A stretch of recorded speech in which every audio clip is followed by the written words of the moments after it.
have a question there in relation to what you've been saying around adult development and personal development.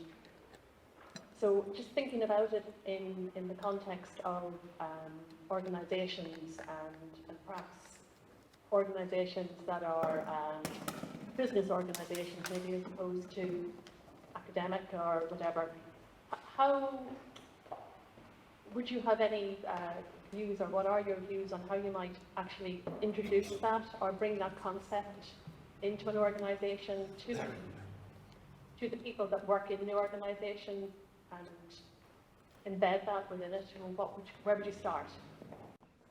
Thank you. That's a great question. Thank you. And it's a very, how long is a piece of string kind of answer.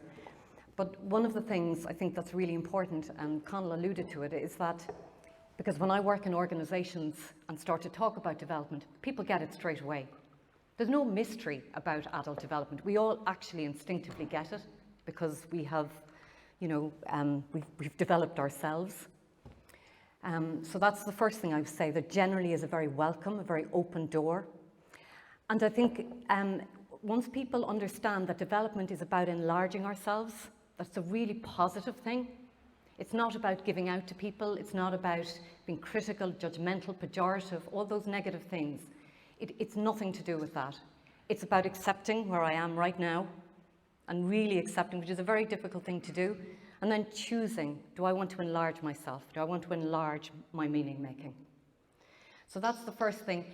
Wearing the hat of the leadership mind, very specifically what I would personally love to see is that we'd be brave enough to start the conversations in large organisations by removing leadership from job titles and starting a conversation about leadership as a capability that I develop. I take it on my responsibility toward the leadership mind. I would love to see people in their 20s getting opportunities to experiment, to learn, to make mistakes, because that's what your 20s should be about. I would love to see people in their 30s, if you just take the decades, being challenged to form their own views, to self-author into the management mind, and being supported and nurtured to do that. So by the time people are 40, there is a self-awareness and an ability to make, how we think, a very manageable, very confident sort of process when some of the bigger jobs are available to people. From 40 onwards, the leadership mind, one of the things we haven't said, and it's important to say, the management mind is about having my own concepts, my own self-awareness, and being kind of grounded myself in where I am in the world, separate and distinct from the socializing concepts that I've inherited. But there is another step.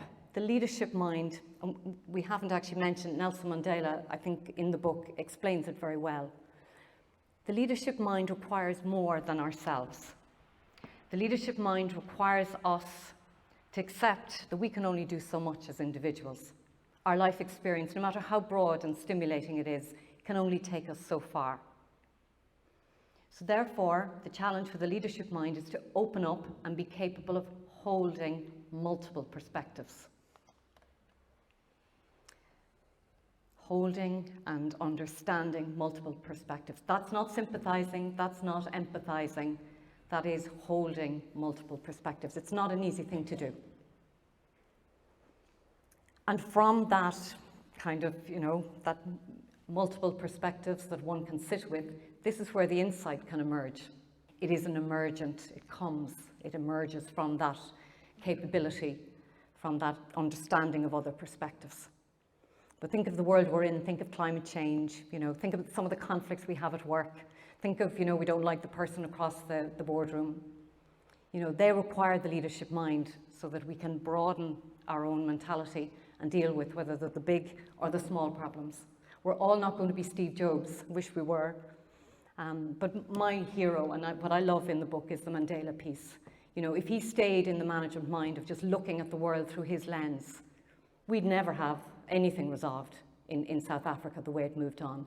His humility, his ability to see the bigger picture, to step into something which was incredibly uncomfortable, not only for him but also for his party, and take on the perspectives of others when they went against the grain.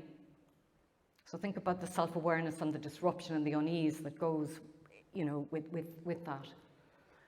So Toward the Leadership Mind, I think, can be incredibly exciting for people, no matter what stage of development one is at. And I think it would be important that it is introduced in a really empowering, exciting way and could bring everybody along. That would be my hope.